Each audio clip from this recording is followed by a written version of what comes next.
honoured to have the gallery here today as a Clanhatton gathering, Pipe Tune. What we're here for today is to perhaps give you a wee insight into something about our martial culture and our traditions and the very arms themselves. Because those arms themselves were part of that golden thread of martial culture, interwoven and interlinked with all other aspects of Highland culture throughout history, not just at the period of the Jacobite Rising. The culmination here of that culture that was played out on this very field was something that was long lasting and long standing and really had not changed in many ways, not just for centuries, but thousands of years. For thousands of years around us, the land has not changed. And the land has always dictated in any culture the way you best fight. The Highland terrain is not the easiest to negotiate on the best of days, and this is not a bad day for it. We know it can close in pretty quick, and it can get a wee bit rough or slippy underfoot on some of the better days still. Well, the way you act and the way you move and fight in that land and form your tactics becomes unique to different topography and different culture worldwide. And in the Highlands, we were good at that, and we were good at fighting light and fighting fast. We were fast deployed infantry and light cavalry in certain regards as well. This was not the terrain for heavy armour in that sense, and for massed troops raging against each other. This is ideal ambush ground and territory in that sense, and we were known for hit and run techniques and guerrilla warfare all throughout our history. But of course it wasn't just the men themselves that did that. We needed the best of tools to do it with, and we have a long tradition of making the good stuff right here in Scotland too. From as long and as far back as we could forge and make metal blades from the Bronze Age right through to the Iron Age, where steel became the next innovator, the next material technology to give us something longer, thinner, more flexible, tougher and stronger to make a sword and a blade that's even lighter and faster in your hand to do that job. Then it upped that game as well, and we become a little bit more fearsome with it. Well, what we're going to focus on today are some of the arms that this battlefield knew well. First hand it being played out with the basket-hilted broadsword. This sword being the front line weapon of not just this battlefield, but many throughout not just the British Isles, but throughout Europe in the 17th and the 18th century. The culmination and really the epoch of the single-handed cutting-based broadsword. And it was never bettered. Thank you. Wee hand for our piper, I think.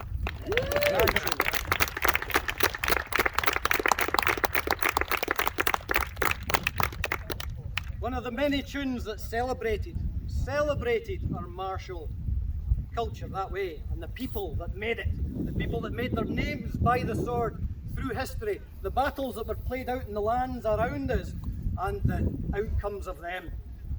And whether that was something to celebrate or something to lament, the same pipe tunes would be composed. Songs and poems would be composed as well, and read and sung and heard and played at gatherings such as we've had today. Well, here we might get a wee bit more hands-on with some of this steel, and we're going to end our talk today with a demonstration of live combat with these blades as well. But first we'll just give you an idea about some of the blades we've brought along and some of the different weapons that were played out in Culloden battlefield itself. Now, if you were a young lad brought up in Highland culture from about the age of 10 or so, you'd be expected to start to get your training in, lad. And if you weren't already knocking about and scrapping with your mates, which is quite common with any kids, still is today, then you'd be taught the art of the sword, how to defend yourself and how to overcome the other man. But it's never a good idea to give two keen kids sharp swords and say, go for it, lads. Only one of them's coming back at most. So the training tool for the basket-hilted sword was the wooden equivalent. And for as long as we've had metal blades, from the Bronze Age we trained with wooden swords. The Roman army, of course, trained with short wooden swords for their gladiuses, and this was no different in the Highlands. So the same length as the steel blade with a leather or a wicker basket to protect your hand. And it protects your knuckles and it protects your wrist from getting cut and bashed in, and that's a good thing. For the steel equivalent, that basket hilt is literally there to stop you losing bits. Stop you losing your finger or your entire hand on a good broadsword cut. And so this was the training tool called the single stick. And it was ash. Ash is the tempered steel of the wood world and a great way to train. So you would go along to your local fencing master, who was probably himself had a few battlefield stories to tell, and you'd get your lessons. And the fencing masters would mix this in with the physical culture as well. After the training, they'd give the boys oat cakes and cheese and say, right, get torn into that, boys. And then once it's finished, they'd say, right, boys, off up to that hill up there, off up to Benmore, a lot of you, up to the top and back again, and the first one back's going to get the rest of the oat cakes and cheese. The incentives. Build the boys to become fitter, to become stronger, and more courageous and confident in the use of the sword, but also in the use of the land as well. Now, we'll get into demonstrating this a wee bit more, but first, I'll introduce you to some very old friends, because some of these blades that you see here, in fact, there's very few, there's only a few that are modern reproductions, that are accurate reproductions. They're the same weight and balance and dimensions as the swords we've used through history. But some of these are old veterans themselves that could tell stories if only we could listen close enough. And some of these give us an idea, very good ideas to the type of swords that were used right here. So this is a basket-hilted back sword. It's a single-edged sword. It's got a thicker spine. And in the hand, these are not great big heavy weapons. There's a great myth that swordsmen of old had to be 9-foot giants to lift these big heavy bars of iron. That's nonsense. A lack of archaeological remains that size tells us that wasn't true. The folk back then were the size of you and me. You know, maybe a little smaller if anything, but not much different that way. And the swords had to be as effective and as light and as fast, first of all. Because if a sword is too heavy, it's too slow. And if it's too slow, you're too dead. That's a very simple equation you can't afford to get into. So a good sword has to first be light enough and fast enough for you to defend yourself and move that quickly enough, because guess what? Our very lives and blood line depends on this in our hands. And so only the very best steel was either made in Scotland or often imported from the best makers in Germany and other places in Europe. And you'll see that this is a flexible blade as well as good tempered steel is. And that's the magic quality of tempered steel. It's tough and it's hard, can be sharpened to a good edge and can be ground out to a light, fast section of cutting or thrusting blade. And that's what this is. So this one in particular though, you might see close up, there's a bit of engraving or etching in fact going on the blade here. And this etching, it's not got a Jacobite motto, it's got GR and a crown, see better that side.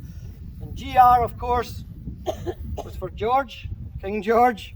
That's not who we were fighting for, that is the government crown. So what do we have? A blade that's either been a captured Redcoat blade and a Jacobite hilt, or more likely this is one that's been made for a Highland militia. For Highland men, and the hilt made in the Highlands, but this is a blade made for the government, made for the Redcoat troops. So for the likes of the Argyll militia or such, that were playing out here, their own side of the battle, this is the sort of sword that were in the hands of those men. And that sword there dates from the earlier 18th century, about 1710, 1715. Here is a sword though, with a wee bit of a story behind it too. And this has a battlefield story, for this sword was excavated from the grounds, a ditch in the grounds of Bankton House in Prestonpans. And this is an older sword yet, this is a 17th century sword, from about 1620, 30, early to mid 17th century, called a ribbon hilt, made of flat sections of steel all forge welded together to make your hilt up.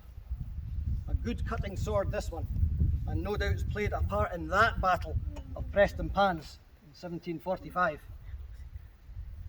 And here we have a different sword again. It's a back sword, it's got a little larger hilt, but on one side we see quite a difference. Not the usual patterns of branches and such here, but a big round oval going on here. And this tells us something about this sword. This is a sword designed for use on horseback. And this pattern of sword is also a government sword. And we know that the government dragoons played their part fiercely on this side of the field on that day in Culloden as well.